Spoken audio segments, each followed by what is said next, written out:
Welcome back, everybody, to Tap In with Tristan.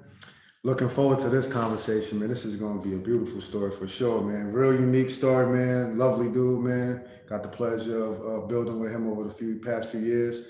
Before we really get into it, man, I just want y'all to make sure that y'all subscribe, share this content, click the bell. Make sure y'all click the bell so y'all know when the new content is up. Y'all can go ahead and check it out. Make sure comment, like, and let's build this platform together, man. We got some beautiful stories coming in. So I don't want to waste my time, man, because I'm fascinated by this one for sure. This is the homie right now. So he has a beautiful story. I don't want to take his shine too much more, but this is my guy Emmanuel Mudiay. Appreciate you, bro. What's good? Like you said, man, I've been knowing you for a while now, so it's meant to happen, man. Appreciate you having me on, bro. Thank you for taking your time out of your busy schedule, boss, man. Listen, man, I just want to jump right into it, man. I know some things, but I'm sure there's a whole lot that I don't know, and I think it's not only going to bless me, but I think it's going to help out a lot of people that view and tune in, tap in with us. So we're gonna go right back to the very beginning, man. I want to know about the childhood part, man. What's going on with early ages with E-Man? Talk to me. Well, sure. Originally, man, I was born in Africa, Congo. That's where I was born. My I got it's me, my mom, my two older brothers, and my dad passed in Africa when I was like one. So after that, my mom she moved us out here to the United States, which was the first stop was Dallas. We was originally supposed to go to Canada. That's where we are gonna grow up. We was just Okay. stopping. She was just gonna stop here, because she had a sister here. Make her way up to Canada, but she stopped here, and I mean, she just liked it, and we ended up staying. But childhood, that's kind of what it was. Grew up in around Arlington, Texas, South How, Arlington. how old was you when you came over from Africa, dude? I was five. You was I was five. five. Now there was a lot going on in that area. Am I right? Civil stuff going on, a lot of war going on. So, and that's the part of the reason why she wanted to move too, because she wanted just her kids to be safe. But her main thing was just education, get a better opportunity. There's a lot of stuff going on back home. And that's what her plan was. And people don't know that she actually moved a year and a half earlier before us. So me and my brothers, we stayed back I say for a year and a year back because she had to come here to get everything situated. everything. So you're back in Congo, bro. We got legit war going on. Am I right? Yeah. Yeah. So I mean, like she always said, by God's grace, man, we was safe, and she always prayed for us. But at the end of the day, my oldest brother, Stefan, he ended up kind of taking that parenting role real early, and I think that's part of the reason why we all three grew up so fast, and we all got major close. And John Michael, which is my middle brother, we all had to, I'm 5 years old, 4 years old. John Michael, I think at the time is 8 or 9, and Steph is about like 11. So that's kind of our age. They're 2 years apart, and I'm 7 and 5, 4.5 years apart. So we all had to just grow up like really fast. But obviously, the goal was always to end up with our moms back here in Dallas. Yeah, I end up coming back. You're around like 5 years old and everything like that, man. What was that like a sigh of relief to kind of cross over from that war-torn area? I mean, there's a lot of death around you. There's a lot of turmoil, a lot of uncertainty. Yeah. How you I kind of? mean, for me, my bad. Go ahead. No, you got it. You got it. Go ahead. So for me, yeah, obviously I was younger, so Yeah. there's some things you just don't forget, and then there's some things that you don't remember just from being so young. But I do remember my main thing was just like I need to get back with my mom's. That was like the main thing for me as a child. She was mom and dad, so we all just want we get back to her. But at the same time, like you said, there was stuff going on that you definitely wanted to get into a better situation. For sure. Fascinating, boss. So, I mean, you really just changed countries. You came across you came across. So, what's your first memory of setting up in the Dallas time? You know that situation, crossing over into like that early, or you say like 5 to 10 years old. What's that look like? Yeah, so I got here. What's funny is when we first got here, I didn't know the landscape of America. So like I would think like 45 minutes away is like I'm in Dallas. It's like New York. You know what I mean? Like I Out of didn't. New York. I could drive to New York. Yeah, exactly. That's what my thought process was. But I didn't know nothing about like states. I didn't know nothing about like, you know, you got to fly to different California and New York, you know, Minnesota, all that stuff. I didn't know nothing about that. I was just thinking like Dallas is the United States.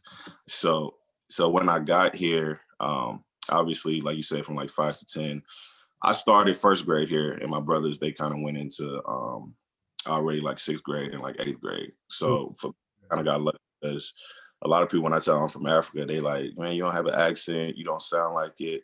But I'm just like, yeah, I got lucky because I learned everything pretty much here. You know, in first grade, you still kind of on the alphabet. You still like, you know, All of the basics. You kind of got in right at that age. exactly. So, and then when you're younger, you pick up on the speaking way faster.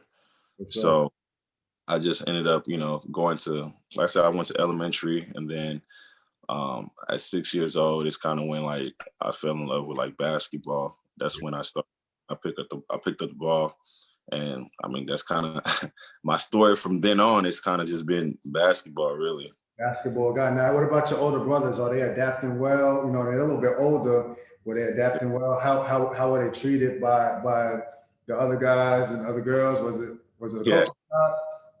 culture shock for them. They especially them because they're coming at 10, 12, 13, you know. So it took them a little while to adapt. I know definitely for John Michael and Steph, he was in eighth grade. So everybody assumed just because he was tall, he needed to be a basketball player. And Yeah. he played basketball back home in Africa, but obviously it's different out here. You know, out here you starting at 6 like I did, but over there, you know, just they go off base your height. If you tall, then you're supposed to just play basketball.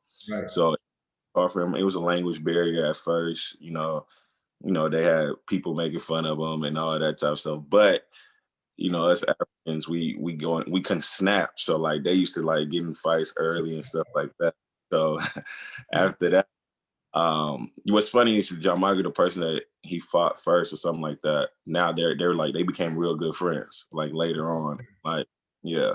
But it was a language barrier for them. They What's had the a little. native language? What's the native language that was spoken?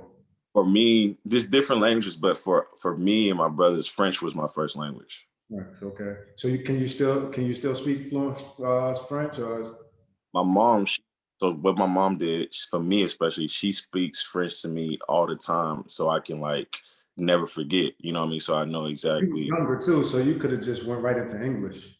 I could have forgot it. Yeah. So she speaks French to me to where like I know exactly I understand it fluently, Yeah. speak it, but it might take me a little, you know, a little time.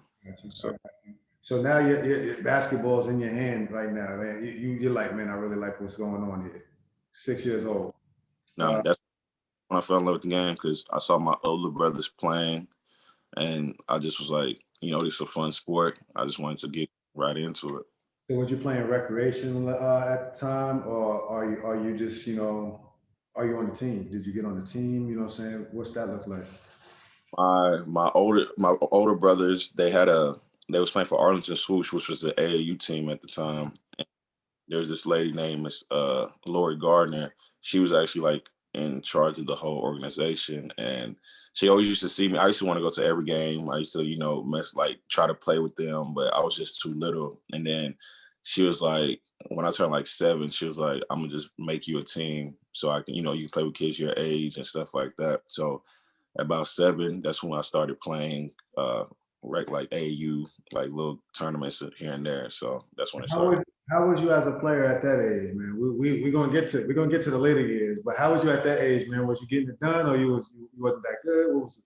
Funny is I'll never forget this because I mean it's a story we talk about a lot with my mom. My first game ever, I had I scored 6 baskets, but Okay. I was like I had 6 points. You get what I'm saying? So I didn't know they went by 2s and 3s. You didn't know So you were season yeah, three. so I really ended up with 12. That's well So put. like my first game it was 12 points, but I was so out of it. I was just having fun to where I'm thinking I just scored 6 baskets. And at the time, you're playing on little goals, you know what I mean? Yeah. So like little, but I was scoring, and I was like, I scored 6 points, but it really was 12 points. So that's a memory like I'll never forget. That's when I knew like, no, you count my twos and threes. So It was like I I was got 6 points. yeah, so I was blessed to always be like, you know, God blessed me with a talent that I always like love. So that's something that I'm blessed with. I never I mean, obviously we'll talk about the later years growing up, but as a young player, as a young boy, I didn't like struggle so much with like just picking up on a lot of stuff. It was fairly natural for you. Is that fair to say? Like once you start getting the ball in your hand, man, you was doing your numbers early, and then it just kept progressing. Fair to Yeah, say? that's how it happened, and it's just it was a field thing. But obviously, as you get older, you start realizing, all right, you got to focus in on details more so than just the field. Okay, so let's talk about now. Now let's cross over into those like middle school years. You know what I'm trying to say? What school are we at? How the grades? How's the home life? What's that looking like? Because this is a very influential age. Yeah, so I went to T.A. Howard here in Mansfield. It feeds into Summit High School, but I went to T.A. Howard, and so what's funny is I always tell kids growing up, even at that age, which is like you said, a very influent, like that age can really You see, direct you. you see some guys going left. You see some guys going And, left. You know what I'm saying? Some people stay on that. So, yeah. and where I grew up in my apartments. I grew up was Rush Creek, which was in Arlington, and anybody that's lived in Rush Creek knows that you kind of like it's weird because over here you got your Oak Cliffs, you got your South Dallas areas, Okay. and a lot want to get out that situation. So for Arlington, like that, like it was a street called Sublet. So Rush Creek is like it was an apartment complex, but it was so much crime going on in Rush Creek, just the apartment. That's the So apartment. What type of crime is going on in there, boss? Just a killing, stealing, what I mean, drugs, all that. So like, Section 8 apartment. So like it's like you wanna but luckily we had a basketball goal. So all of us used to come out and play. I was like fifth grade, like when we used to come out and play. And I stayed in those apartments for 7 years. wow. So Okay. So you but got to experience all of that. yeah, like that's what I'm saying. Like I'm 9, 10, but what's funny is they knew my older brothers. So like every time I come play, even if I wanted to get into something that wasn't good for me, they all be like, nah, E, like you can't, you know what I mean? Like you can't do that. You They just will look gotta at it. They will look out. that They say, man, we see something in you, man. No, no, no. You're not going over there. so I was just like, as a kid, you get mad, like, man, why y'all never let me just like have fun, whatever. But even them being high, super high, like they like, nah, you're not on this, you're not on, you know what I mean? This way. Exactly. So we had a gate that had it was a basketball goal, like a cage that went around. It was like right in the middle of the apartments. Yeah. So we called it the cage. So every time y'all used to come out there and play, it used to be super competitive. Everybody just come play, and then you have people from the other apartment complex come over. Like it was funny, we had like some type of beef like going on with the apartment. Yeah, So yeah, it's for sure, for sure. fighting going on from just like winning, being competitive. So at that time, I was like fifth grade, sixth grade. Like that's when I got introduced to a lot of stuff that kids probably shouldn't see at an early age. And we always joke about it because now at that, I'm kind of the last of the going outside playing ball. Like, you know what I mean? Like that's now kids are on their phones. They got video games, so they're not really going outside. Bro, you're saying it. I Yeah, seen the crossover from my age, and I'm a bit older than you. yeah. But I physically see it, man. But keep talking about that, man. I think that helps shape us, and it shapes us differently. Exactly. So like going outside was huge. Like we was like, man, obviously when the lights came on, I hear my mom on the balcony like, yo, it's time to come in. Like, you know what I mean? And we had a curfew because it was so bad. Like we would try to sneak our curfew was 6 o'clock, which is like mad early. So you get home from school at 3:15. Then you come, everybody just go automatically outside, or like the high school players or high school kids, they already outside because they get out earlier than us. So as soon as you get home, you like, man, I got to go play like ball. Like we just playing ball. It was, kids that dropped out, kids that all that, but basketball always brought us together. And I think that's where I got a lot of my, I'll say toughness, I guess you can say, Okay. like, yeah, because just being out there. And so I think the transition now with kids is like they don't experience that. They don't get to go outside. And I'm not gonna say you want, like, I faced bullies at an early age. You get what I'm saying? So like, you know how to stand up to that. Yeah. So So dudes was trying to bully you, especially, you gotta get those guys that got a little bit of game, but they got a little bit of the street. You know what I mean? exactly, You might be exactly. I'm better than them, you're a little bit younger than them. You was dealing with that. dealing with that, and shoot, we playing for the money that we had, the little money that we had, and like, shoot, that money is, Y'all putting the money up. huh? Yeah, but Y'all putting the that's money up. $5 to us was like, man, I'm getting this five. You know what I mean? Like, And y'all playing crazy. Y'all going crazy for that 5. I'm getting the five. I'm like, you know what? I'm going to Texaco. I'm about to give me a app. What's it called? What's the drinks called? Arizona. I'm about to give me some, you know what I mean, some chips. Just that's just how we thought back then. But the games was competitive and serious. But I went to junior high at T.A. Howard. When I went to T.A. Howard, like you said, obviously I was already introduced to a lot of stuff like I knew not to mess with or not to touch. That's just one thing that I always told myself, like, and I promised my mom, like, I wouldn't be a smoker or an alcoholic. Like, I wouldn't like get into all that type of stuff. Recognizing that early, like that's not where I want to try to. That's not where I'm going with this, mom. So that's fascinating. So in the midst of that, man, you learning in the neighborhood, man, in the cage. Y'all, you playing with real hoopers. You playing with guys that used to be Yeah. that rolling. They do all of that, but y'all come together. So that kind of shaped you, gave you a little edge, a little toughness. Now, was you getting any formal training, or it was just that? Time I was still playing on AU teams. Who You was know what I you, mean?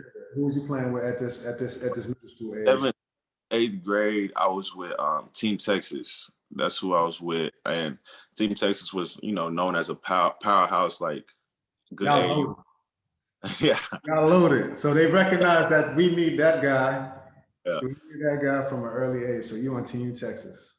Team Texas was definitely one of the teams that was good. And I'll say eighth grade is when I took my game to the next level.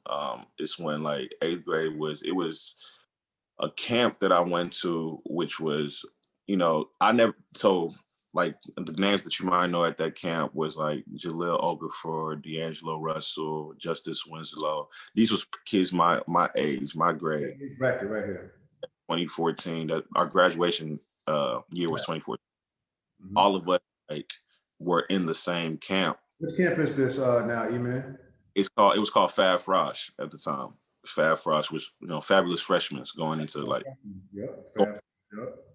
and Tyler, you, like, all of us, we met at that, like, around the young age. And then when we started playing, this was my first camp being around great talent like that. Just like The big time. highly, yeah, highly ranked guys, and they've already known each other. I didn't know nothing. So somebody ended up helping me get into, because they asked me to come to the camp. Somebody ended up, supporting me getting to the camp. And when I got there, I was just like, well, let's just hoop. It's nothing different. It's nothing different than how you play back home.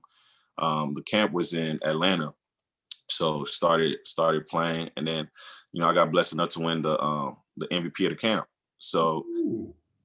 camp, that's when And my your name. first joint. This is your first. This is your first time with the big dogs. Yeah, this is my first. I've played, like, we've played AAU, but not where Not major. in the camp, not in the camp type situation right now. So this is your first.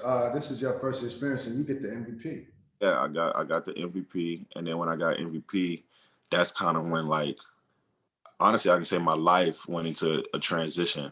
Like, that's What when was that transition? What was that transition, bro? notoriety. You know what I mean? Like, you got coaches calling. You know what I mean? Like, even as a freshman, I got my first offer from Houston as a freshman. That was the first offer, but you just see, like, my mom always said, like, she didn't have enough to pay for college, so Right. she was always like, y'all take care of y'all grades, and y'all end up try to get a scholarship because we didn't have funds. Well, bro, and I think that's valid, man. And you're seeing this through the series, man. You're seeing this in a lot of black communities. The funds ain't quite there.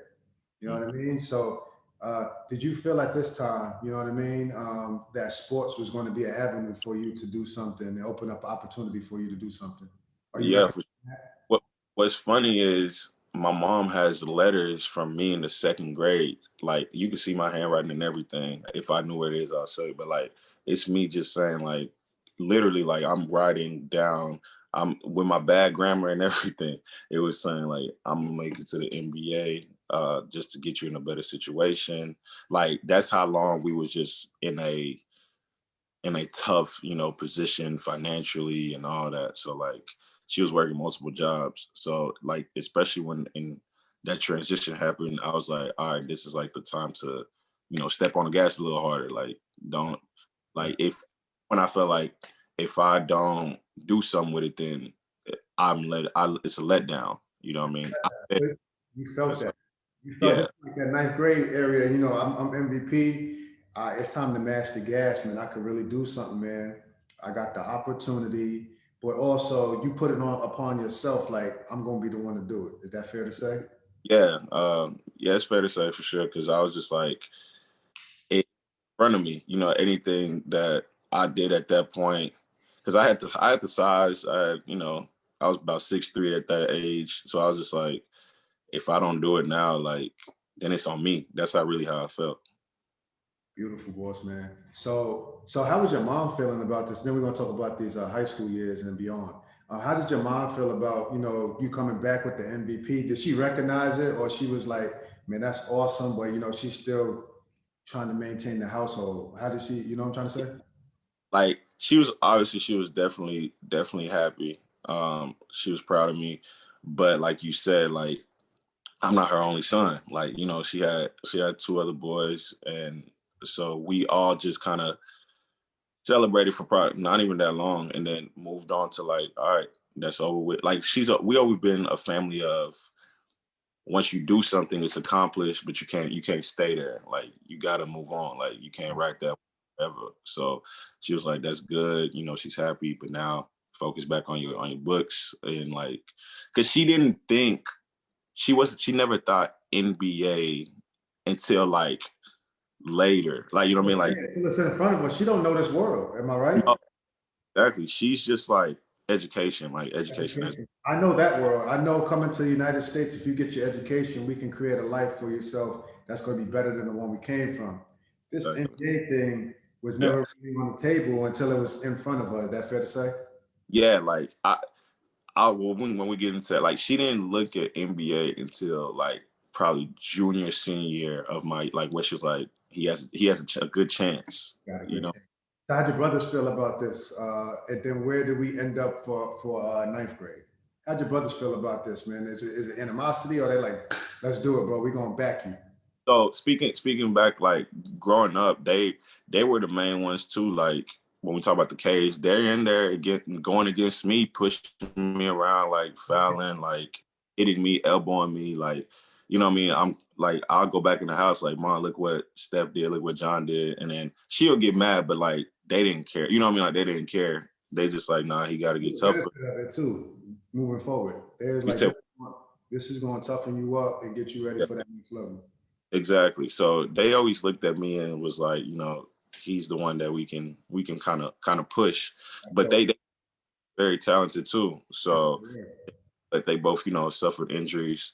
Um, so they kind of just always like poured into me on how to do so. And then at that time, like before that camp, they was talking like they know how to get to me as far as like to motivate me. So they was kind of like, man, this dude gonna kill you. Like you ain't gonna do nothing against, stuff like that. Telling me, Yeah, yeah, he, that dude he's better than you, bro. He gonna get at you. You ain't that good, bro. And that will fuel you. yeah, exactly. So I always had to feel like that at the time, at the age, I was like, damn, my own brothers don't even like believe in me, like But so I kind of try to prove them wrong. Obviously, they hindsight looking back, it was just them trying to like get me They was going. using it as a motivational tactic. So around when I get back in ninth grade, I went instead of going to Summit High School, which is in Mansfield. I ended up going to Grace Prep in Arlington, Yeah. and Grace Prep at the time they had Isaiah Austin. Oof. Um, I don't know if y'all know Jamal Branch, but some people know Jamal Branch and Name the names. yeah, at the time these are Big big, time. yeah, big names for sure, nationally ranked. Real good players. So like Isaiah was the number 2 player in the country at the time. And so when I came over my freshman year, I really didn't have the team already had high expectations with the names, but I'm the freshman, like the burden's not on me, you know what I'm saying? Yeah. But Isaiah would tell you I've always been so competitive that like I didn't see myself as just a freshman. I'm not Like here to blend in. that's exactly how. I'm not here. And people don't know it. Like I got in a fight with everybody on the team, like literally like everybody. But like that was Did you have a bad attitude? like that's what I was just like a hothead as far as like competitive like nature, like, and it was my blessing and my curse at We the got to time. find a balance with this thing. Exactly. Like I get too like if I get too mad, I was like angry, like get too mad to where it became like a physical thing. And but yeah, if I got too mad, can you hear me? I got you. We still good. But yeah, if I got too mad, it like became uh altercation type thing. And that's what's funny is I learned that's how I always was in the cage. Like that's how we always used. Now That's you're how in you. an environment. You had a great prep, dude. They're like, hold up, bro. We can't be fighting each other all the time like that, dude. You know, you can't be putting your hands around dudes' necks. Exactly. So like that's kind of how it that's exactly how it was. But and I didn't care. Like one thing about me, I didn't care if I got beat up or I wanted to fight. I'm just gonna let you know, like I'm not no scrub, I'm not no Yeah, punk. I'm Yeah, here. exactly. How'd that season end up, man? Y'all loaded and everything, man. Did y'all Yeah, go? we ended up having a great season. So that is another year. That's another year where I took another step because my freshman year we was in a state championship game. We made it to the championship game, and so Isaiah couldn't play. They suspended him for the championship game, and obviously that's one of our key guys. They suspended him for something that he did the game before. Then Jamal, he fouled out in like the third quarter, and then Jalon, which is the other one, he fouled out in the early fourth, and we was down. So now, I had some good teammates too, but those we really depended on those 3 guys, especially. Heavily, Yeah. from So offense. These big time players. so when they kind of fouled out, people just thought the game was over because I mean I'm a freshman at the time. They like we You're don't not know. supposed to be the guy being able to do anything like this. Exactly. And the funny thing is I only had 2 points in the first half. And I was starting, you know what I mean? But like I was always just playing my role at the time. But then that's when I was like, okay, everybody's out. Like the team didn't believe that we was gonna win anymore. And I was like, I basically told him as a freshman, like, yo, I told my coach, I was like, I got it. Like I just told him I got it. And I took over the game. I ended up with like 14 in the second half. Like basically like the third. When they went out, that's when I just turned it up. You cleaned it up. I ended up getting the MVP of the game and we won the championship. So that was like another on my birthday too, which was kind of like a good memory to have. That's dope. That's dope. So you go in there, man, help this team win a state title, especially when the guys go down, man. So what's the ego like now, man? Is it controllable? Is it too? What? Yeah, for you. We'll talk. Yeah.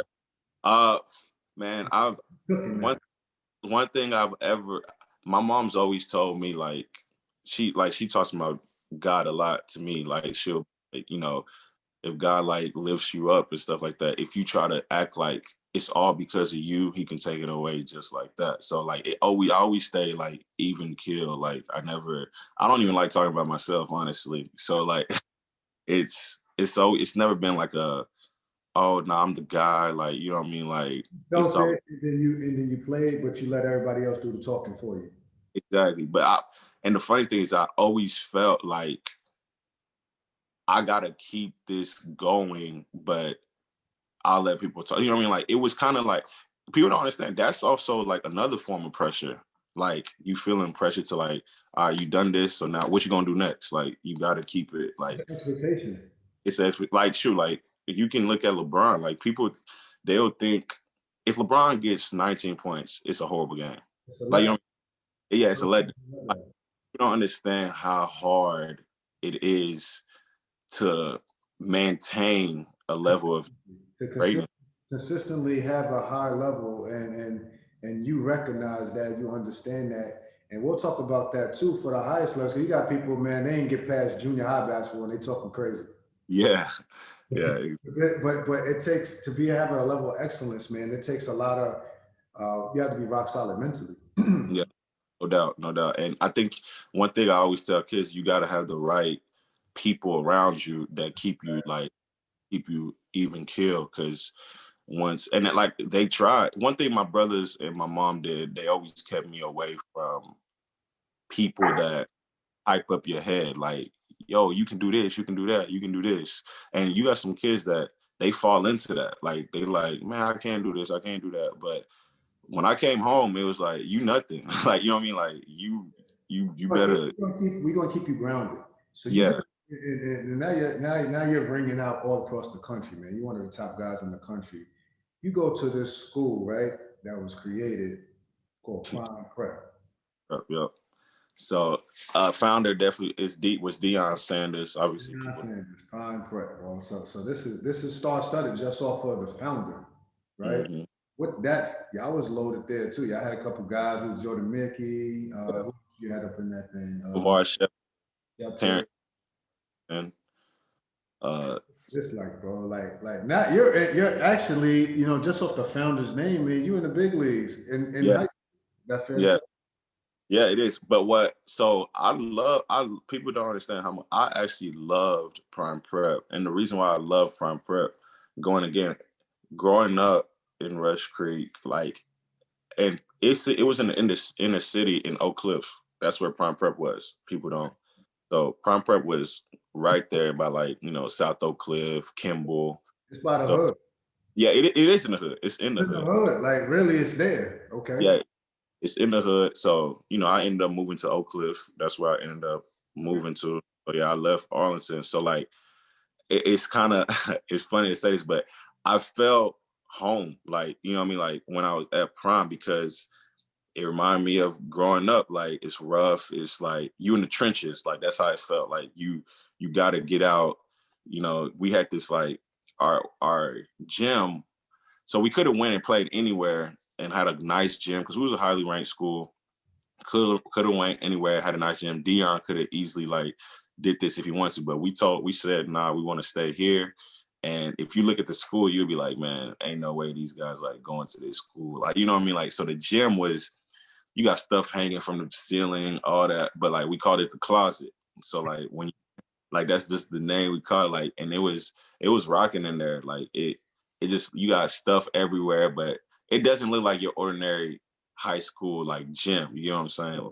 Yeah, and that adds to the era of, I mean, to the mystique of the whole situation. You got these blue chip guys in here. You got a big name founder, but you Mhm. pull up and you go in there, and it's like Yeah. this, Yes. man, and you're like, this is gonna be different experience for us. And then y'all go and cook them. So Yeah. you're in there with prime prep. Where were you ranked at in this time? This 10th, 11th grade crossing Um, into where we even ranked? What's your thought process? around that time, I was top five.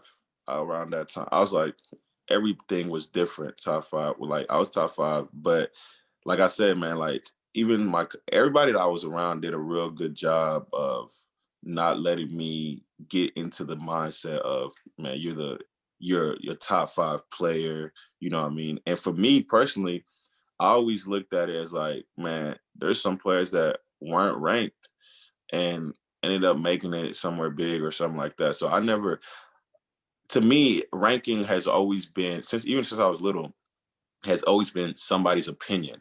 Like anybody can have opinions. You know what I'm saying? But I was, don't get me wrong, I was still like, dang, like it's an accomplishment, but it doesn't end there. So, and I used to see even growing up, like, cause my brothers, they played. So I saw players that was highly ranked. They didn't even make it to the NBA. So like, I was always like kind of in my head, like, this doesn't mean, this ain't the end goal. This ain't the end goal, man. I'm honored. I appreciate it. I'm appreciative of it, man. But I'm not gonna let that knock me off of what the end goal is. Right. So that's crazy. So now you've been a top five guy, ever since ninth grade, pretty much. What's going on with the recruitment? Because was there people trying to get at you to try to align themselves up with you for the NBA run? You know what I mean? Did you see some of these guys that start talking business to you? The recruitment when it comes to the colleges, what that look like? Yeah, so every time that always came up, I they never came directly to me. So Who's doing that that? Who's doing this right now in your circle? Who's like brother, the brother? oldest one, yeah, Steph, he was the Steph is like, y'all come see me. yeah. So it's like don't speak to me if y'all want to know anything. Y'all go to You Steph. and you would just defer them. You go talk to my That, bro. that's how I handled it because I didn't. Obviously I was young, so I didn't know too much about it. For me, Steph, they was just like, just play ball. Like, don't worry about all Did the that other help stuff. out a lot, bro? Did that help out a lot? You know what I'm saying? Because not everybody has that type of support. So it sounds like these guys, which is your brothers, their blood, they're like, we got you, and Yeah, we'll handle that management part of it. You just go hoop. Did you feel like that? You know what I'm saying, took some of the weight off of you? nah, for sure. I think the only part that I felt was the decision making of school at the time. Like, it was like that's the only where I was like, damn, like where do I want to like really go? So other than that, um, as far as if people was coming left or right, I just kind of let them. And especially at that age, if you're a status player, you got shoe brands that kind of want you to play for their AAU like grassroots. Like you had Nike, yeah, you had the Adidas, um, the what's the Under Armour circuit. So who did you play with? What circuit did you play with? I played all three. He I was. Let me get all of the gear. I'm gonna check all of y'all out. me just go. But see, that's not. But I didn't play for the gear. Don't get me wrong. As a kid, you want the gear too. But that me personally, I was so competitive. Like it was somebody that is, for example, if I wanted to play a specific player, Ah, he, you yeah, bounced from. I got what you're saying because it was in a different circuit. exactly. I know what you're saying. I got you. I got you. So you're like, all right, Under Armour circle. I'm playing against him, Nike, Adidas. So I'm gonna go at everybody's neck. And which made the shoe brands and stuff kind of really upset because a lot of people weren't doing that. They like it's kind of like a slap in the face, You're like to the changing the game. you said what? You're changing the game. I mean, I was just trying to hoop. I was just like, man, I want to go after this guy. I want this guy. Like that's just how I was hooping. But you was ruffling feathers while you was doing that because you're supposed to stay put. Exactly. Exactly. But you was like, nah, I'm gonna do this. I'm going there. So fascinating. So prime prep is going on, man. What's the thought process, man? Is it college? Are you thinking NBA? So What's the at the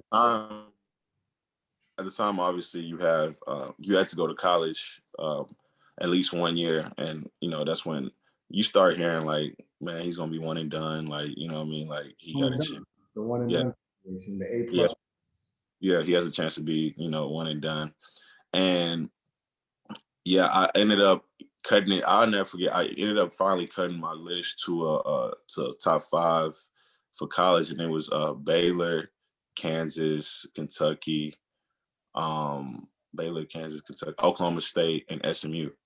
Those was my top five that I really liked. But at the end, like in my head, it was always like it's probably just gonna come down to Kentucky and SMU. But at the time, I really I really thought I was going to Kentucky, to be honest with you. Okay. That's where I thought I was going. That's when Powerhouse, Coach Cal. That's the one. That's the one and done pipeline. That's the creme de la creme of the whole Yeah, country. exactly. That's the machine. But the more I just started, listening to Larry Brown, which was at SMU. The SMU. Yeah, Wow. so, So for anybody that doesn't know Larry Brown, he's a legendary coach in college as well as in the pros. He has a championship in both. I believe he's the only one to do so. So mhm. he's talking to you, or saying to your people, and I'm sure he's giving you free game. Yeah, for sure. And he don't sugarcoat nothing. Like he just comes to you direct. And like one thing that he this is one thing that sold me, which I don't know, looking back, it just got me for some reason. He came to the house. It was an in-home visit. He came to the house. He put the dream teams, um, the 1992 dream team. He put the paper on the desk, and then he was like, "Look at all 12 of these players, or all these Hall of Famers. Tell me who left home to go to college, like to another college, like Who went out of state? yeah, Who didn't stay home? who didn't stay home exactly." He asked me that, and I in my head I was like, man, I'll find like 4 or 5 of these dudes. Like I'm looking, and all of them stayed home, like which threw me off. Like I was like, I never knew that. So he Because I mean that's news to me. You know, I've been following basketball for childhood. I didn't uh, think nah, I so mean, and that blew your mind. yeah, that messed me up. The only person that you can question was Patrick Ewing, but he was from Jamaica. You know what I mean? Jamaica. I mean, he went to Georgetown, but he's from the Boston area, so it ain't too far. Exactly. So like Northeast. yeah, that's exactly. So I was like, man, that really messed me up. And Magic, I'm a like crazy fan of Magic. So obviously he went to Michigan State, and then he also told me, he said, all of these coaches that are recruiting you, that's in your top 5, I'm the one who basically taught them a lot that they know. So why would you go to the student instead of coming to like the teacher? So like, So he yeah, laid it down. yeah, like he just keeping it real. And then I was like, man. And then on top of that, 15 minutes away from the house. Like, you know what I mean? Yeah. So Yeah, you right in the backyard. Everybody can share this experience. exactly. So then that's what sold me to SMU my senior year. That's when I committed to SMU. But I mean, we going keep going. Now Yeah, hold on 1 second. So SMU is the school. You're top 3 in the country, dude. You're top 3, just depending on what list. You're yeah, top 3 in the country. You're processing all this. So now you're a young fella that came from Congo. yeah, A war-torn country, man. Now you're top 3 in the country, man. Like this is crazy. You know, you settle in and everything. Mom's is working hard. Brothers is helping support. What was there outside of your brothers? Was there anybody that was like a role model as far as shaping your basketball game? Anybody that trained you? Any NBA or college guy that you looked up to or poured into you yeah. before we cross over into this next section? I mean, there's a lot of people that I can name, but not on top. Like, I would have to really think, not on top of my head, but like even like somebody like you know Wash. No So walls. Yeah, name the name, boss. Wash Jordan, he got to where like we really worked a lot, and I'll give credit to Wash a little bit too. And also there's a guy named Rob McQuaid, which he put the foundation of just like um fundamentals in the game, like 1-2 left hand layup, like 1-2 right. You know what I mean? Like little things like that that I ended up like really needing later on. Like, and what's funny is even at this age now in this level, you still like practicing those type of stuff. And obviously, my head coach Ray and Donnie Beecham and Tyson Williams, they all definitely had like a major impact. That's awesome. So was you getting Walsh Jordan, shout out to Walsh J. Was he doing some training for you, like skills type work? Was that happening in the high school, like high school age? We worked out a few times, but at that time, he had his daughters, like, so it was like he got me at a younger age too. Walsh been knowing me since I was a little kid. He got me, so like I'll say Walsh, but especially Donnie Beecham. He knows Donnie too. Donnie, I've been knowing Donnie since I was 14, and we still at it. Like he's always been a real great trainer. Walsh been a great trainer, but he had to kind of transition into like different things. So, The dad and all that. yeah, but me and him like close to this day. So SMU's the school, Mm-hmm. senior year, right? What Yeah. happens? What happens next? I know a little bit. I'm not sure if all of the audience know. What happens next?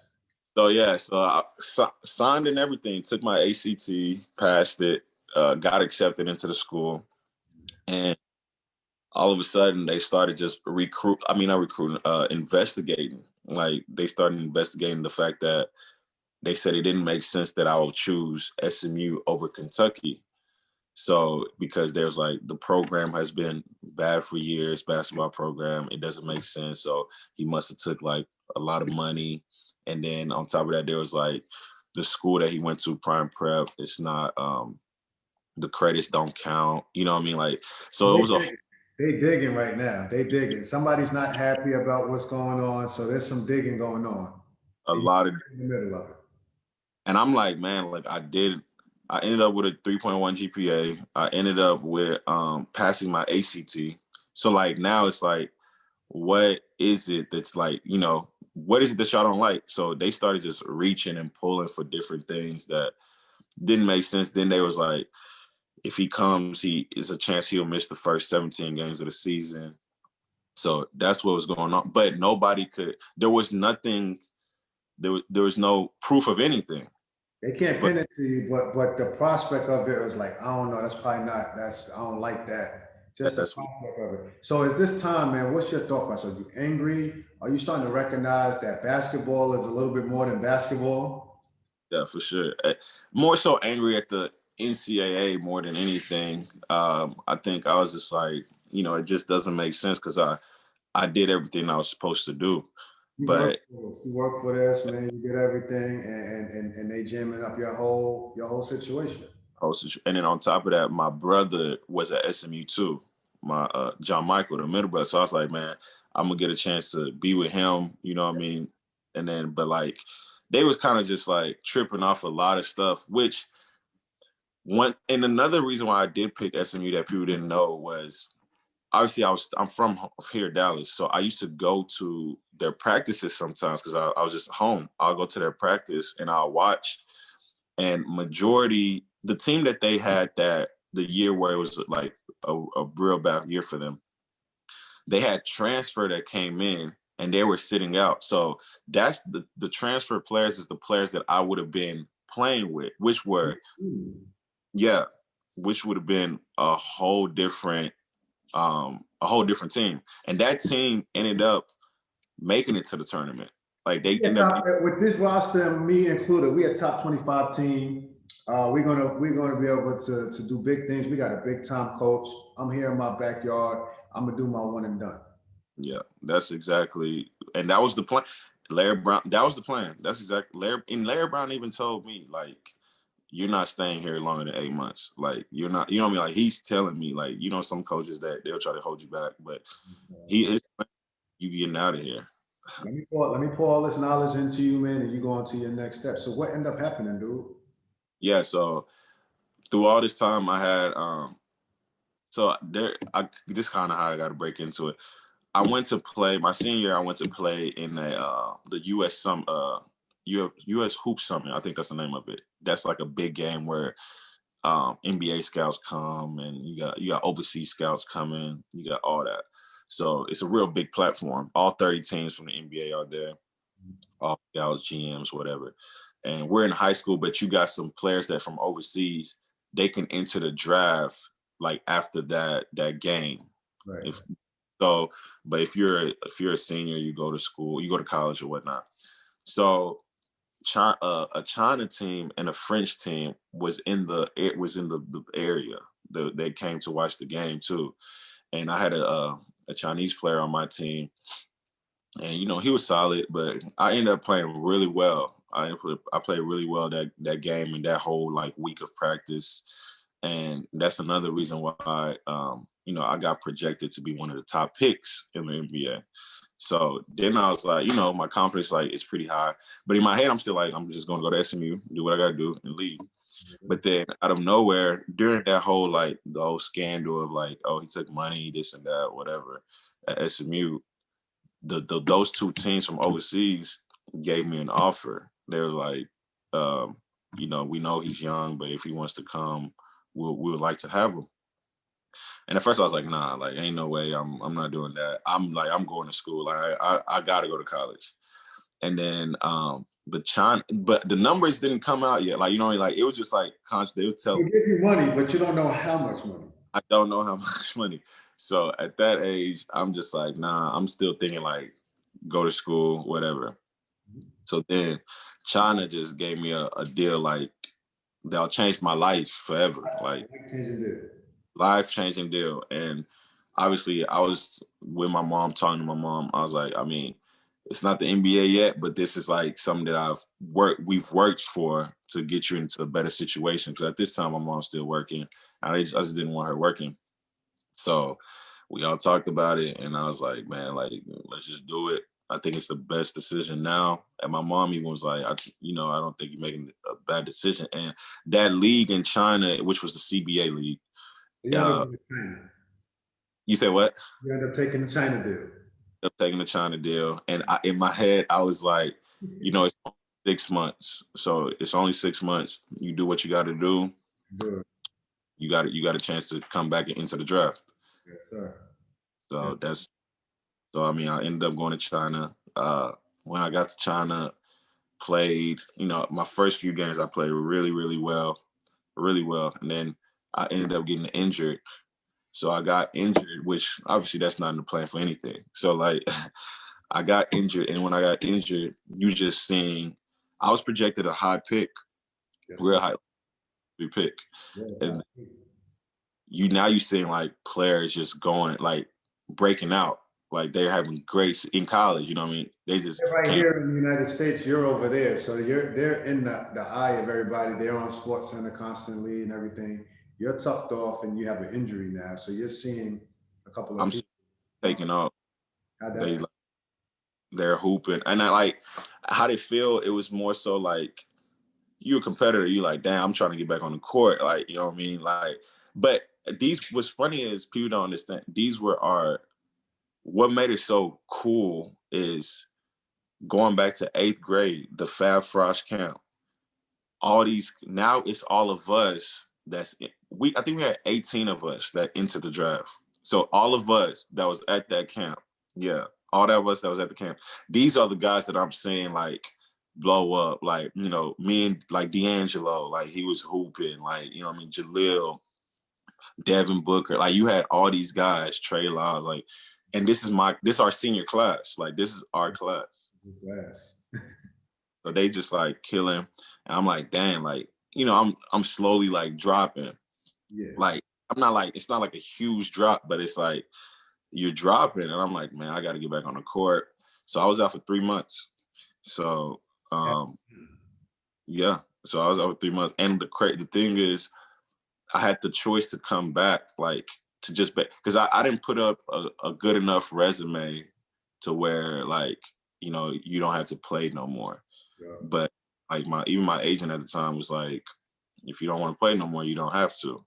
And I was like, nah, man, like that's not. I was like, if I go home, I can't go to college, I can't go to school. Like, what am I gonna do? I don't want to just sit in I'm just gonna be sitting at home and probably working out. working out. Like that's it. I was like, man, at least let me get a chance to like practice with the team here and all that. Mm-hmm. So, I mean, the rules overseas kind of different because when I went down, they brought in another import, which was Will Bynum, which actually it was a real good thing for me. Will Bynum came, so now he's putting me on game knowledge-wise about the NBA. He's a vet. He's a true vet. He's closer to my age. Yeah, and he can hoop. He can hoop. So he's putting me on game like this how the NBA is.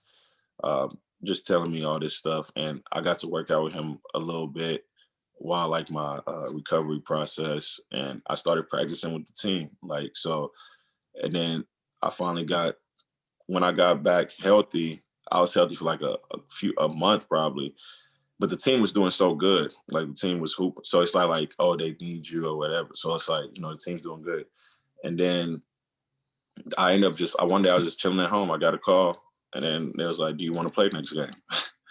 And I was like, "Yeah, I want to play." And so my first game back from my injury was against Stephon Marbury. That was and at the time in China, Steph is a legend over there, dude. He got his own museum.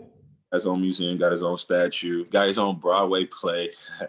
So like he's a god over there. So I ended up coming back and I played him. And I mean, nobody knew what I was going to look like. I've been out for 3 months and I ended up playing real well. I had like 24 my first game back. and I was doing like I did my thing. So that then it took the that brought kind of me back to life out of Yeah. He's out the abyss. Like he's all right. He's all right. Now you back in there. because So nobody saw me. They didn't know what was really no, going on. that right there, and from looking from afar, but understanding basketball, that right there is the roll of the dice of Yeah, going overseas. Is that you're off the grid, so yeah, you need to produce, and you need somebody that has a good connection to them to make sure that they still understand that you can still get it done. Where in college, you're right in the middle of everybody here in the United States. right. So draft time comes. Do you come back? Do you stay? What's that look like? Do you go to combine, or you're like, man, let's do it? So yeah, I come back, and at that time I was projected top four, like top four to go in the top four. Yeah. At that, I came back, I was projected to go in the top four, and I do my training here in California and LA. I did my whole pre-draft and all that stuff over there, You feeling and good? You feeling good? Body's feeling good? feeling great.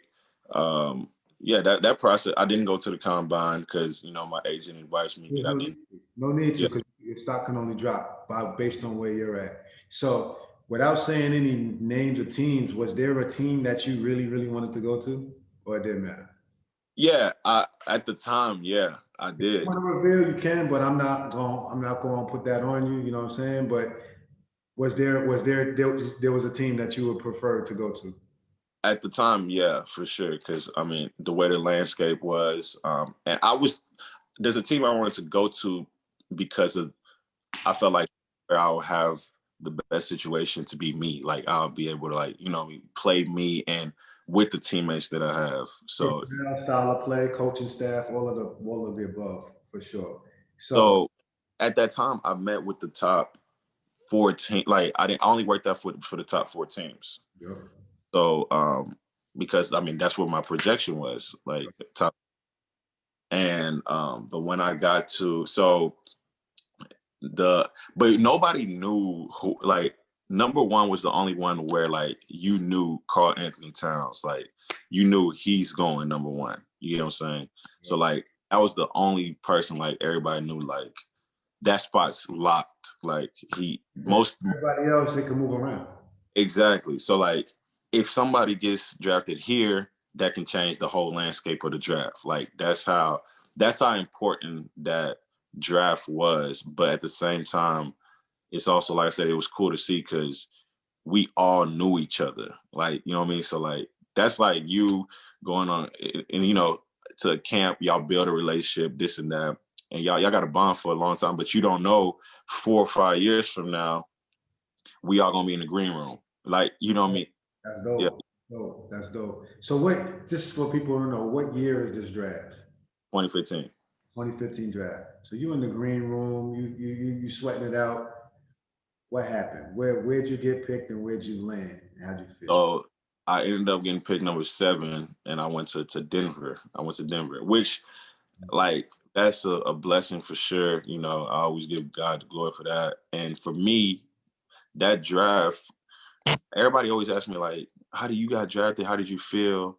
And I'm like, it's weird because all my emotions was more so I felt like my mom got drafted, if that makes sense. Wow. Like I was I How didn't I didn't feel like, oh my, which is I don't know if it's something wrong with me, but you know what I mean? Like some people are like, man, I would have been going crazy. I was just like, I was happy, but like seeing her happy was more so like the satisfaction for me. Like, satisfying for you? Well, you also, saying like your story was like you've been big time since like ninth grade. So you like, there's a high percentage that this is going to happen for me. yeah, yeah, So it's a little different than that come up story coming out of nowhere. You know what I mean? So that's why I think it's fascinating because there's a different level of pressure with the expectation than it is from somebody coming out of nowhere, and you handled it. So you yeah. now experience this moment with your family. You're like, man, I'm happy for them being able to share this. This is going life. This is another life changing on top of the life changing moment in China. Facts, facts. And you said it right. That's exactly how it felt. And what's funny about the draft is I didn't do an interview with Denver. I didn't do a workout with Denver. Like I never been to Denver, period, at the time. Colorado, I've never been. And And like I always, I think Tim Connolly, who's the president now over there, so his brother got to see me play in China. Yeah. So his brother relayed the message, and to this day, like, I have me and Tim, like, good relationship. I love Tim for that. And that's when I went to Denver, and that's kind of how the NBA story started. Well, bro, you're in the NBA now, dude. This is the thing that all little kids dream of, bro. So you are now one of Yeah. those 450 guys that are in this thing right now. How'd that go, man? What's the rookie year look like, man? Not only that, but now you're a professional. You're in the public eye, but in a different way. In a Yeah. different way than amateur status. You're a professional. How'd that Yeah. feel, dude?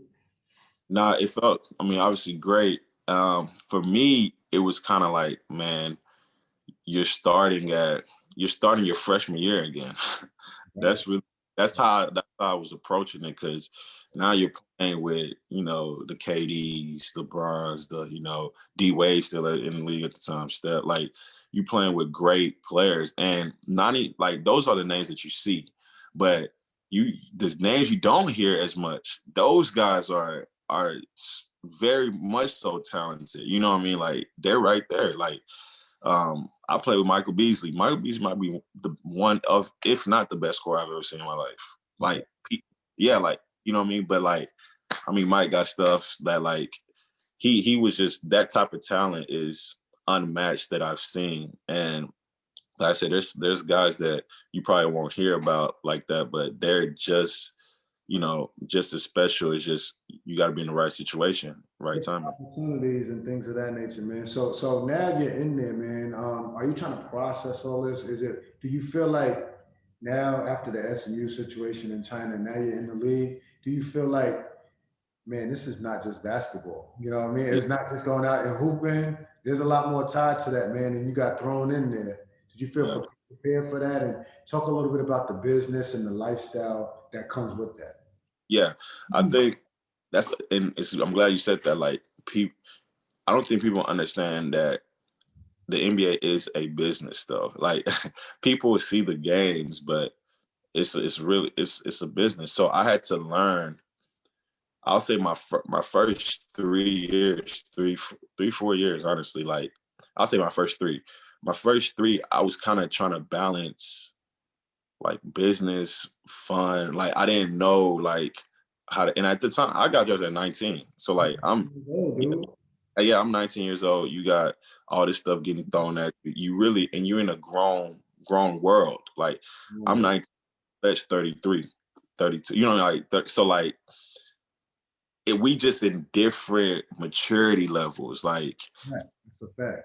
it's like, I got to keep up with this, or if I don't understand something, I gotta hold myself to a standard, like, stuff like that. So, obviously, what was different definitely is that part with the business, and knowing that, the coaches, it's it's not gonna be the coach you had in high school. Like, they're not gonna, it's not like that. It's, do what you're supposed to do. If you don't do what you're supposed to do, you know, you gotta move on, like that, you out of here, type Yeah, thing. business So type, man. It's a yeah, business.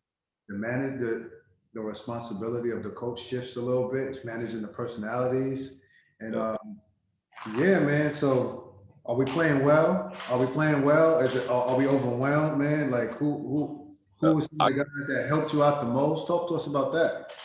so my rookie year, I remember I started off okay. Then I had a drought, like, I was down and all that. And surprise, you know, um, we played the Lakers. We played the Lakers, and Kobe tells, one of my assistant coach, I don't know, D Brown, the one that did the dunk contest. Absolutely, absolutely, absolutely. So Yeah. he was that was my that's one of my close, that's my guy. He was, the assistant coach with me my rookie year with the Nuggets. Yep. Me and him would always work. We would work out, put in work. And we play the Lakers. At this time, like, I'm shooting bad. Like, I'm down, And it's funny, as a rookie, looking back as a rookie, at this time I was averaging like 10 points, which, as a rookie, That's that's solid, bro. yeah, That's really solid, man. You're contributing. Yeah, that's pretty good. But like it didn't feel good. Like it was Didn't just feel it was good. Didn't it was feel nasty. good, bro. You're I like, was horrible. I'm not hooping. Yeah, I was shooting horrible from the field. And we played the Lakers. I ended up having a real good game that game. Like that was kind of my like I was in the drought for like probably a month, and then I ended up playing real well that game. And that's Kobe. That was Kobe's last season. My rookie year was Kobe's last season. It was his victory lap. Yeah. So then he told D Brown. He said, uh, "Make sure Emmanuel gets my number." So I got his number, and then like what people I don't tell people this a lot, but like Kobe really helped me out my rookie. Like we was texting like almost every day. Like he You was got a like, relationship with Kobe Bryant right now. yeah. The thing is, people you wouldn't think that because everybody's like, man. At the time, like, I wonder how Kobe acts. I want, you know what I mean? Like he's the Mamba, like you know what I mean? Like he's not friendly or nothing like that. So, but I ended up getting his number, and we was texting like, and I'm not talking about like I text you now, and I'm not getting a text back until tomorrow, 2 days later.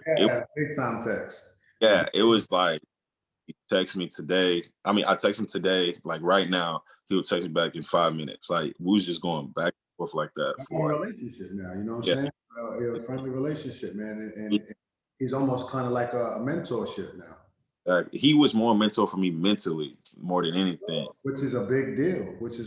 That's fascinating, bro. Like I appreciate you sharing that with us, man.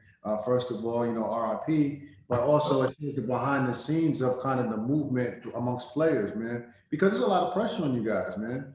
Especially you're a top 10 pick, you know what I mean? There's a certain expectation that they have for you, a certain expectation that you have for yourself.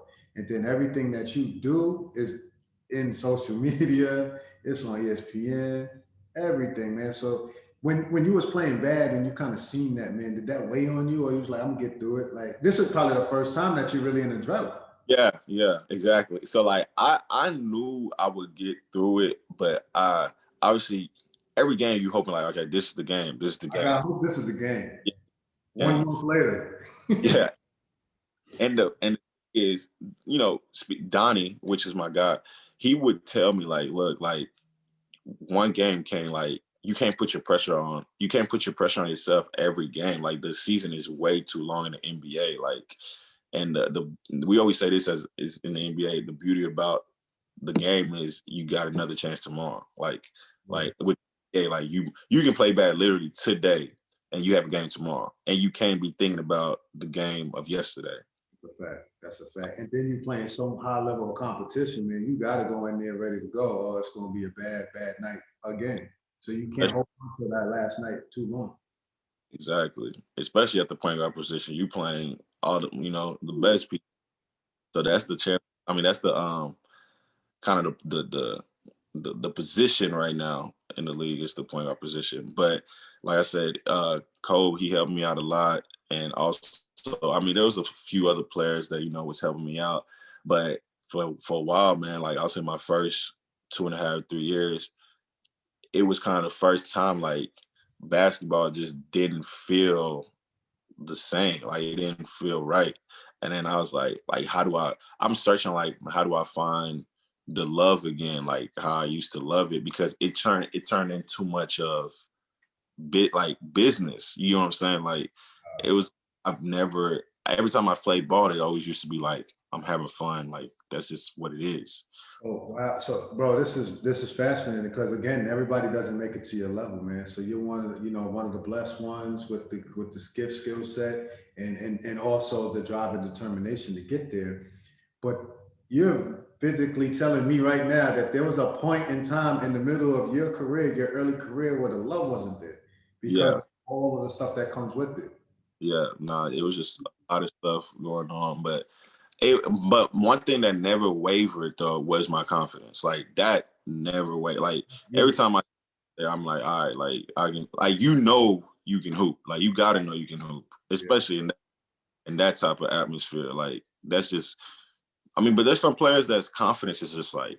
Have you seen that amongst teammates or even some of your opponents? Because I've experienced it myself. I played I played at St. John's University, and that went crazy like that. So the confidence level has to be there. So even at the highest level, have you witnessed that?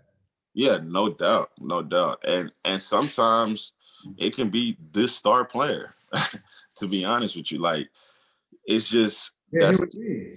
yeah. I was about to say you're human. It's a human thing. Like Mhm. your mind can play tricks with you, man. So I think I think once I got a grasp of that, and like I said, like I was so young, like and like you said, you've been known to be at my in my position, like you've been known to be one of the best. Like, you know what I mean? Like, this isn't too hard for you. Like, this is like, you know what I mean? Like, so I'll say that was my adver- adversity, but how I channeled that, I looked at my life adversity though. Like, I was like, all right, if you can make it like in life coming from Africa, like growing up, how you grew up, like, then what's bad? Like, what's basketball? Like, you know what I mean? Like, that's supposed to be your fun, your outlet. Like, you enjoy it.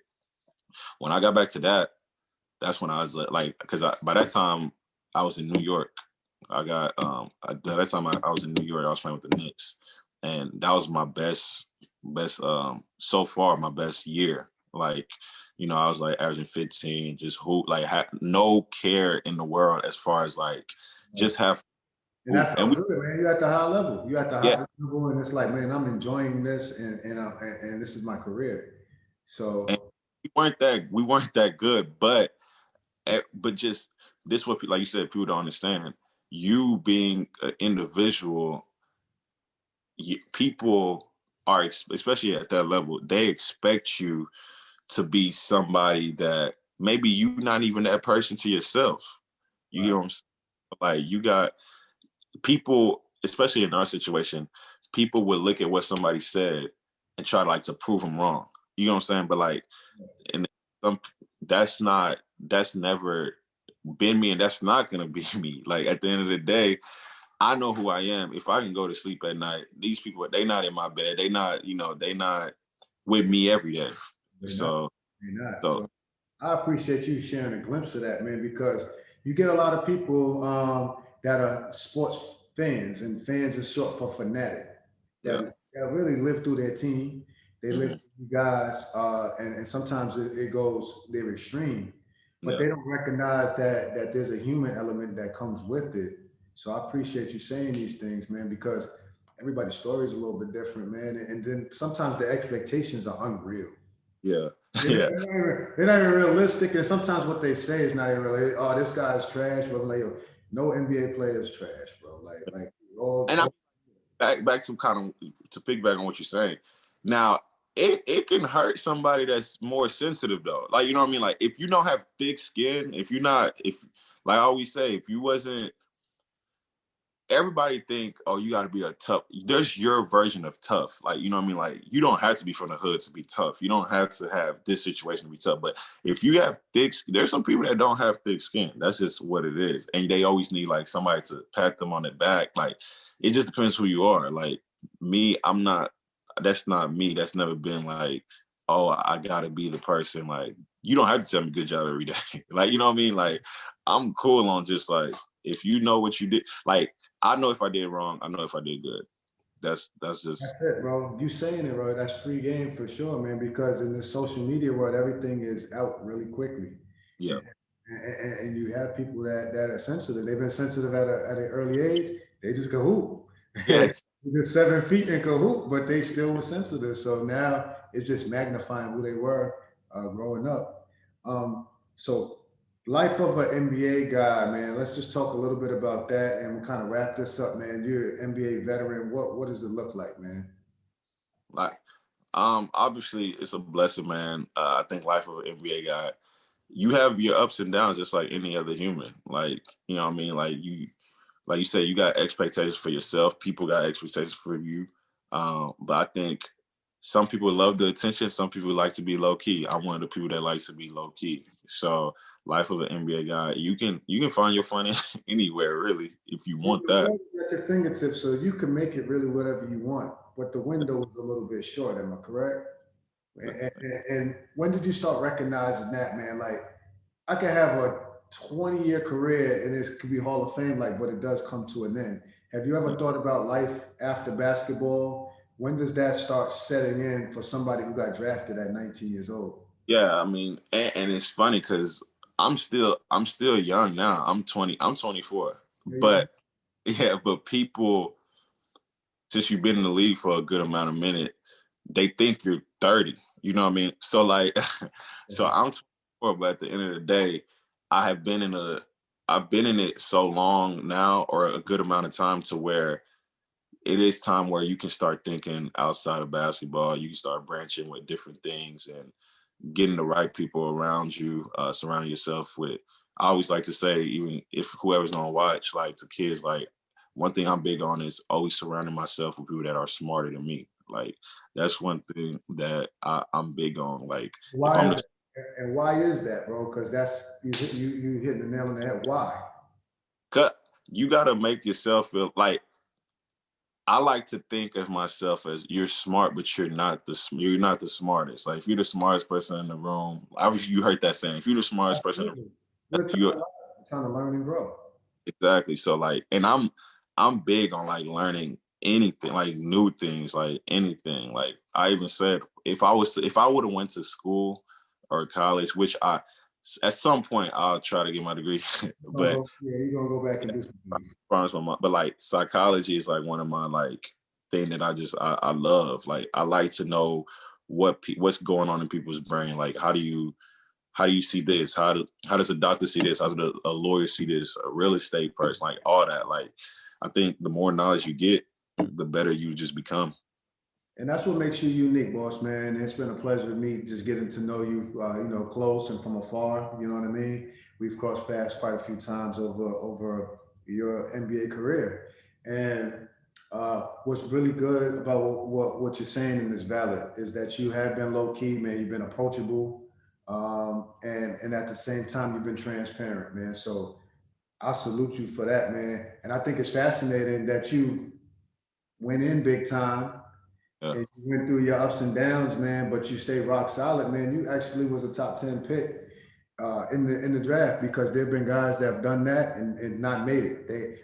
One of my AU teammates was Lenny Cook. Oh wow. Lenny Cook, Wow.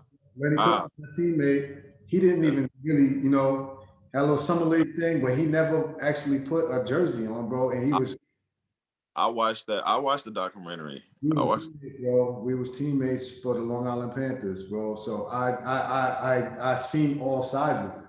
Next time I see you, we definitely gonna rap about that, bro. Because I was like, man, I wonder if I needed to know somebody that know him, but that's I did not know that, bro.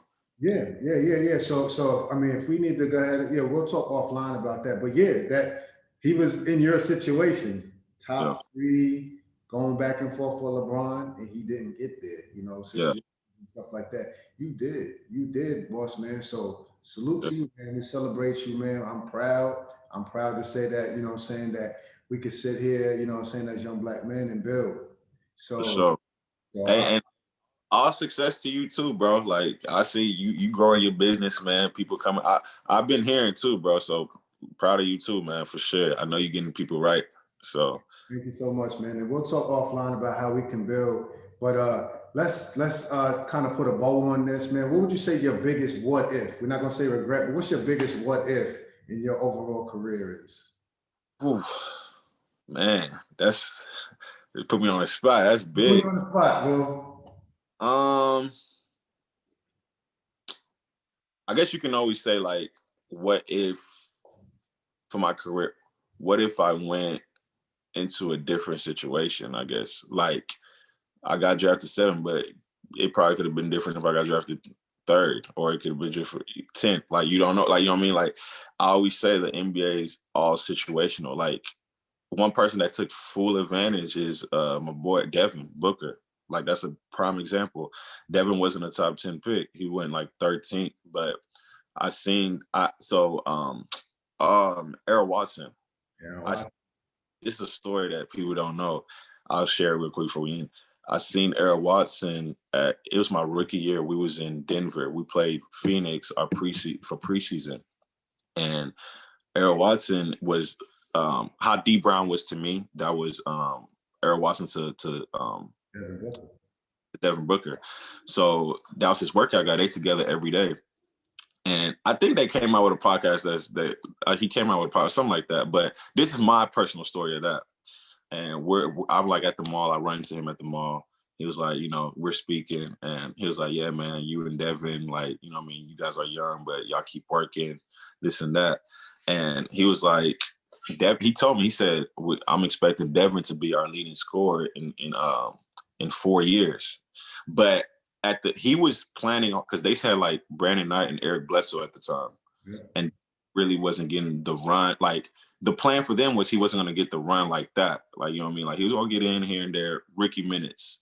And so something happened, and the coach got fired. He ended up being the head coach, and like Devin took off. Like, he's even said, I'm riding Devin till the wheels fall off. So Devin took off, but that also shows like Devin was ready, and Devin took full advantage of the opportunity. But I always knew he could hoop. So, because he's my class too. We grew up playing against each other, but like I'm so proud of him to what he's doing now, what he's accomplished. But like the situation he was in was the perfect, situation. That's fair. And I can attest to that because one of my high school teammates went to Villanova. Jason Frazier was on that staff. Okay. Oh, okay. Yeah. So he was working with the bigs with Tyson Chandler and all that. So he said Devin Booker is one of those guys. So how did that make you feel when you kind of seeing that, and you're still trying to find your way, you're having the ups and downs, and you're seeing guys climb? Did that bother you, or you just, like you said, celebrate them? I'm one thing about me is I'm not a hater. I'm not a jealous guy. I want to see everybody win, to be honest with you. I'm not, because at the end of the day, if I can go to sleep at night, that's all I care about, bro.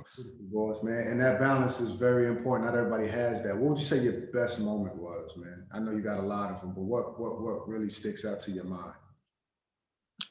Man, I think, like I said, finally getting a hold of, it's not even like, it's basketball related, but finally getting a hold of like the balance.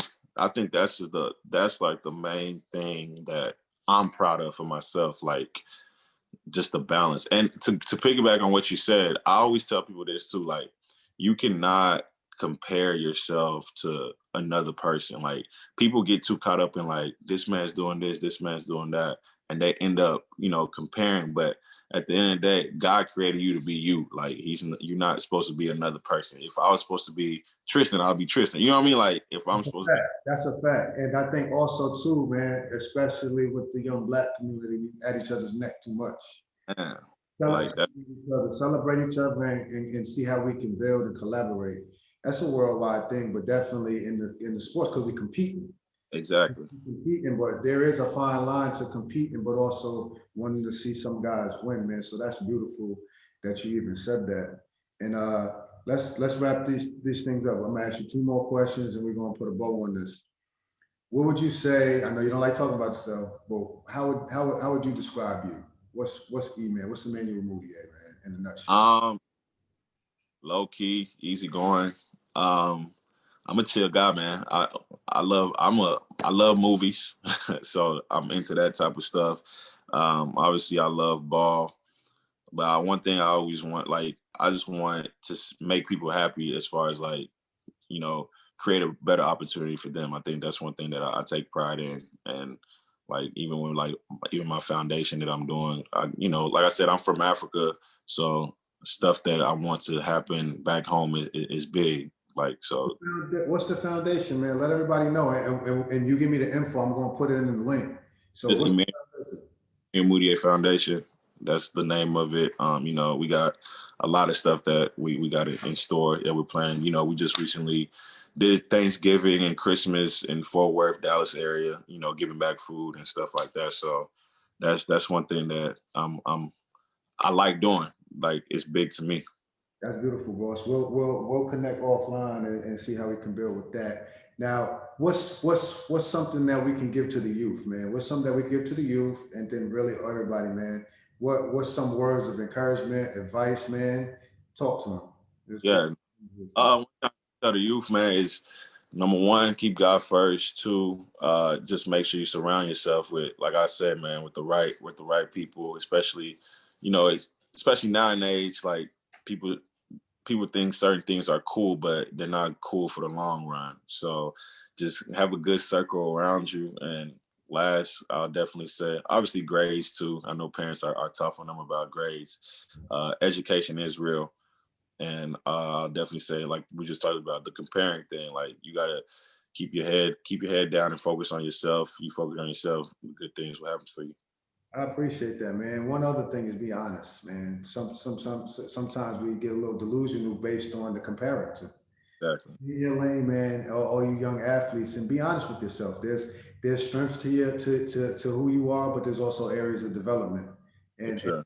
and that's where that circle comes into, man. If you have a really good circle, they're gonna highlight those areas of development so they become a strength. So For sure. don't run from those. So Emmanuel Mudiay, man, it's been a blessing to sit here and hear your story. Fascinating story, dude. You came from a war-torn country, man, to become an NBA veteran, a top 10 pick, a top three player in our country, bro. And I celebrate your life, man. I look forward to continue to build with you. Thank you for sharing your time. Um, I look forward to whatever paths we cross again, man. It's going to be something beautiful. For all those people that tuned in, man, share this content. This is beautiful stuff. Share this content. Make sure y'all hit that subscription button, and then make sure y'all click that notification bell, comment, and like, man. Man, give us a word before we get out of here. God bless, man. All love. Love is love, man. Appreciate you, Tristan. Right on, man. Love you, boss, man. All right. All right, chill.